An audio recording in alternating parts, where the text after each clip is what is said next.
para nosotros era muy importante que como lectores tuvieran, perdón la expresión, una embarrada, porque no queríamos tampoco profundizarlo para no espantar a aquellos que apenas estaban comenzando. Les juro que todavía hace no mucho me tocó alguien en un club de lectura después de muchos años que me dijera, ¿cómo distingo al narrador de la historia? Entonces, muchas veces estamos tan inmersos en el acto de leer que no estamos poniendo tanta atención a cómo está construida una historia. Entonces, por eso fue que también hay un capítulo donde hablamos de los narradores a grandes rasgos. Primera persona, segunda persona, tercera persona, narrador omnisciente. Ponemos un ejemplo para que no... y ya. Y ya, exacto. Si nos vamos a profundidad, pues sí, tendríamos que hacer un manual de supervivencia para lectores nivel 2, ¿no? Pero el enfoque ahorita era tal como ustedes lo están viendo. Sí hubo muchas cosas en el proceso que también nos tocó investigar. ¿Cómo cuál? Audiolibros. No, ¿sabes qué? Que a mí me gusta mucho de cuando nosotros empezamos a leer, que no fue hace tantos años, bueno, sí hace muchos, pero cómo ha evolucionado esto de la lectura, o sea, las aplicaciones que hay ahora con la pandemia, la verdad es que también, ¿no? Empezaron estos grupos, porque ahora nuestros clubes de lectura tienen gente de Europa, ¿no? Tenemos gente de las dos de España, de Australia, de Inglaterra, de Alemania, de Argentina. Eso no existía. Entonces la lectura sí se ha ido transformando por pandemia, porque ha evolucionado. Ahora que nos pusimos, porque también en el libro vienen recomendaciones de aplicaciones, viene esta como Wattpad o estas Goodreads, que ahora son unas grandes herramientas y antes no existían. Entonces eso también tuvimos que investigar, porque hay unas que usamos, pero otras que no sabíamos ni qué eran ni para qué servían. Gracias, Oscar. A ver si les quedan mejor, porque así para dar van a alcanzar. Gracias. Gracias. Sí, como cuando investigamos, por ejemplo, Bookly, hay otras, Bookly o alguna otra que mencionamos por ahí, lo que está leyendo, ¿sí? Odia contabilizar. Hay gente mucho más metódica que dice, ok, quiero cumplir con mis 10 minutos, 15, 20, lo que ustedes quieran al día. Hay gente que te dice, yo quiero leer 5 páginas y si me duermo, pues está bien. Lo que nosotros no queremos es tampoco encasillar el acto de leer. Lean como se les dé la gana, pero lean. Encontramos aplicaciones donde puedes apuntar a quién le prestaste los libros. Sí, hay aplicaciones. Después mentársela porque no te lo regreso. Sí, ajá. Hay aplicaciones. Es que descubrimos varias cosas que yo decía, o sea, nosotros que estamos metidas en esto y no sabíamos de su existencia. Aplicaciones, obviamente, donde te ponen los retos de lectura. Aplicaciones donde puedes poner, me encantó este libro, y te recomienda otros del mismo género. Entonces, eso es una maravilla que no existía, estas modernidades. Entonces, todo esto hay que estar actualizado hasta en esto. Ya sé que leer es leer, pero son herramientas nuevas que nos sirven para no desengancharnos y seguir leyendo.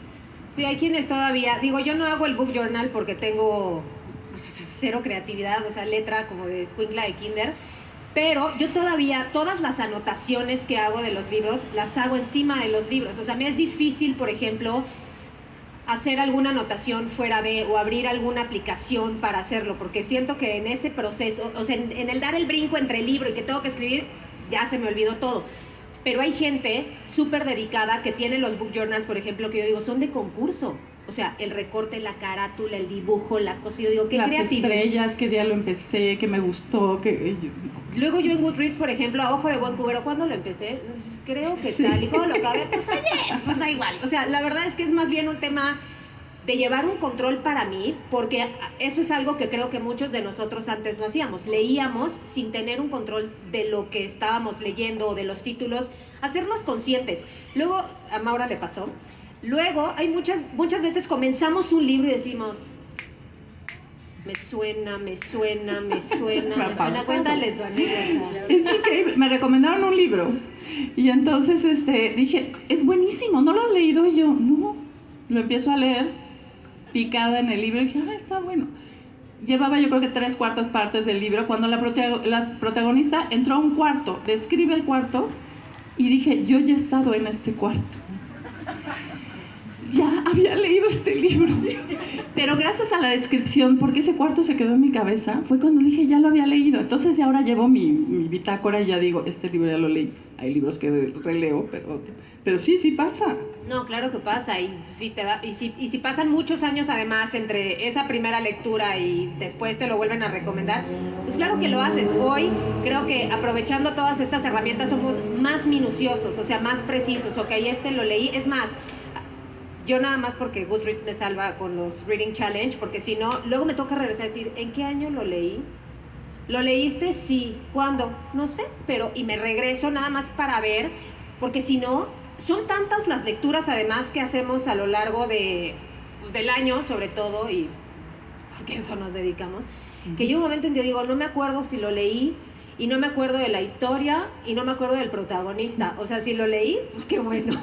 O sea, y para eso nos ayudan, siento que todas estas aplicaciones. Después ya das una ojeada, que yo suelo hacerlo todavía a mano, en una ficha bibliográfica, hago un mini resumen y la meto dentro del libro, y cuando lo abro digo, ya me acordé. Yo no sé por qué dicen que somos nerds, ¿no? A veces, tampoco siempre. Oye, también me encanta lo que ha pasado ahora con la pandemia y con estas nuevas aplicaciones y los clubes de lectura, es la cercanía hacia los autores. Díganme cuándo íbamos a poder nosotros tener una presentación con 3 escritoras que admiramos sentadas aquí con nosotros. ¿Saben por qué? Porque ahora están en nuestros clubes de lectura. Ahora tenemos la facilidad que ellas se conecten, o ellos, que estén con nosotros, que nos den sus comentarios, que podamos preguntarles directo. Y bueno, gracias a eso se ha hecho una amistad y por eso están aquí. Pero esto también antes no existía. Antes también creo que del otro lado el mismo escritor, ¿no?, firmaba y me encantó tu libro, ay gracias. Y de ahí no pasaba. Ahora creo que es muy interesante que vean qué parte es la que más movió, qué parte es la que no entendieron el lector. Eso creo que lo vamos a ver en algunos años, que se va a repercutir en los libros, en las próximas lecturas de los escritores. Y además, hablando de eso, que los veíamos también como figuras inalcanzables. Cuando tú los sientes cercanos, porque están contando muchas veces tu historia. Entonces, lo que querías era poder contarle, seguramente, bueno, y aquí Moni, Clau y Avia nos podrán decir, seguramente escuchan estás contando mi historia 500 veces al año.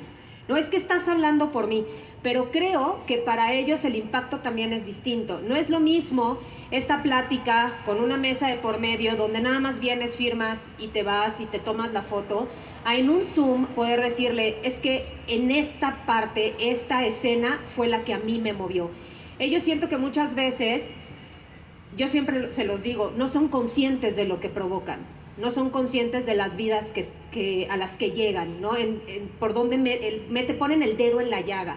Y creo que también para los escritores es maravillosa esta retroalimentación. Incluso cuando son aspectos de la historia, de la novela o de todo el trabajo en general que al lector no le gustan. Yo siempre he dicho que se vale hacer la crítica siempre y cuando sea constructiva. Porque algo que, y eso lo hemos aprendido Maure y yo en el proceso, algo que hay que reconocer es el trabajo que hay detrás, ¿no? Ahora cuando íbamos a publicar Terapia, y que ese siempre fue mi temor más grande, no es lo mismo yo, Valentina, hablar frente a una cámara en YouTube sobre el libro de otro, a estar expuesta y que alguien más pueda hablar sobre mí. Ay, no, es horrible. Entonces se los juro, yo creo que ese es el miedo más grande, y sobre todo porque ya llevábamos un rato hablando de libros. No, le digo, ¿ya te metiste a Goodreads a ver las críticas? Digo, soy una maricona, claro nunca lo voy a no. hacer. Le digo, me niego a meterme a Goodreads. Me dice, pero va bien. Y yo, me niego a meterme a Goodreads. O sea, siento que me va a dar pánico escénico. Va muy bien, 4.5. Porque hay un trabajo... Sí, métanse a Goodreads, pero de 4.5 para arriba. Porque hay un trabajo detrás y tú estás poniéndole todo el empeño, todo el esfuerzo y dices, qué fácil es hablar sin saber, desde el desconocimiento del trabajo de alguien más. Y no creo que esa parte es la que no se vale. O sea, está bien, la historia no te gustó, está bien, pero es el hijo de alguien, ¿no? Es el hijo de alguien y tú lo ves bien bonito aunque esté bien feo. Y son horas de trabajo, ¿no? Sí. Con el mejor esfuerzo de alguien. Entonces siempre respetar el trabajo de los escritores creo que es básico. Ya se me fue la onda. Siempre se me va. ¿Cómo se llama? Tabletas de cartílago de tiburón. A la memoria. Pero bueno, ya saben que así se me va la terapia, que no se me vaya, aquí es lo mismo. Pero ¿saben qué ha sido increíble de la aventura de escribir terapia literaria? Es ponernos justamente del otro lado, ponernos del lado del escritor, ir a la FIL como escritoras, otra experiencia, ver lo que hay detrás, todo el trabajo de toda la gente que hay detrás de un libro. De verdad que lo hemos dicho muchas veces cuando decimos, es que están muy caros los libros, es que baja el libro, es que por esta aplicación lo puedes bajar. No saben cuánta gente vive de cada libro que compra, porque son los editores, los libreros, los repartidores, la gente de almacén, los diseñadores. No se vale que bajemos un libro, ¿no? No, y eso el proceso lo aprendimos porque nosotros, por ejemplo, ahorita nada más, pues hoy teníamos el manuscrito, se lo mandábamos a Santa Mitch, a la jefa Mitch, y Mitch nos lo regresaba y nosotros veíamos una serie de anotaciones y me decía, ¿ahora entiendes? Pues no. Mitch, ¿qué significa el azul? Tal. Mitch, ¿qué significa no sé qué? Tal. Pero ya pasó por tantas lecturas. O sea, eso quería decir que Mitch estaba pegada a nosotros, pero había alguien más haciendo otras lecturas. Cuando te lo mandan maquetado dices, pues alguien hizo esto porque yo mandé mi Word y se acabó.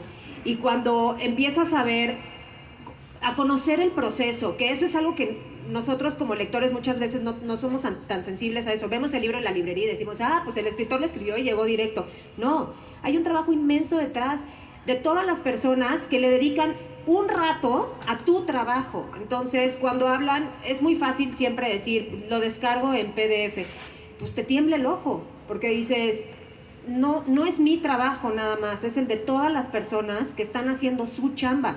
Y con su chamba me refiero incluso a las librerías, repartidores, distribuidores, almacenistas, o sea, toda la gente que está cargando cajas y cajas de libros. Ahora que estábamos en la FIL, que afortunadamente los libros se agotaron en algún momento, diario íbamos al stand con Edgar, pobre hombre, yo creo que ya nos veía venir y decía, puta, vienen otra vez. Porque Edgar, ¿tú sabes cuándo llegan los libros? Los estamos buscando, sí. Están en almacén, siempre con la mejor actitud, pero dices, es que no es responsabilidad de él, ¿no? O sea, hay todo un proceso atrás. Y patrocinio también, que por ahí anda. Gracias, patrocinio, por siempre tener nuestros libros en el lugar. Tiro. No, y es eso, o sea, no, por eso al final quisimos también hacer hincapié en di no a la piratería, o sea, aparte está bien barato el libro, no manchen, o sea, ni que nos van a quedar pobres. O sea, ¿cómo? Y además todavía, yo siempre les digo, si respetan el trabajo del autor, paguen por él. ¿Por qué? Porque es el tiempo que ha invertido durante muchos años ha estado ahí clavado, ¿no? Y es como si no quisieras valorar. Alguien alguna vez me dijo, ¿a poco vas con el doctor y le dices, ay, deme la consulta gratis? Pues no, porque reconoces el tiempo que te está dedicando. Es exactamente lo mismo en este caso, ¿no?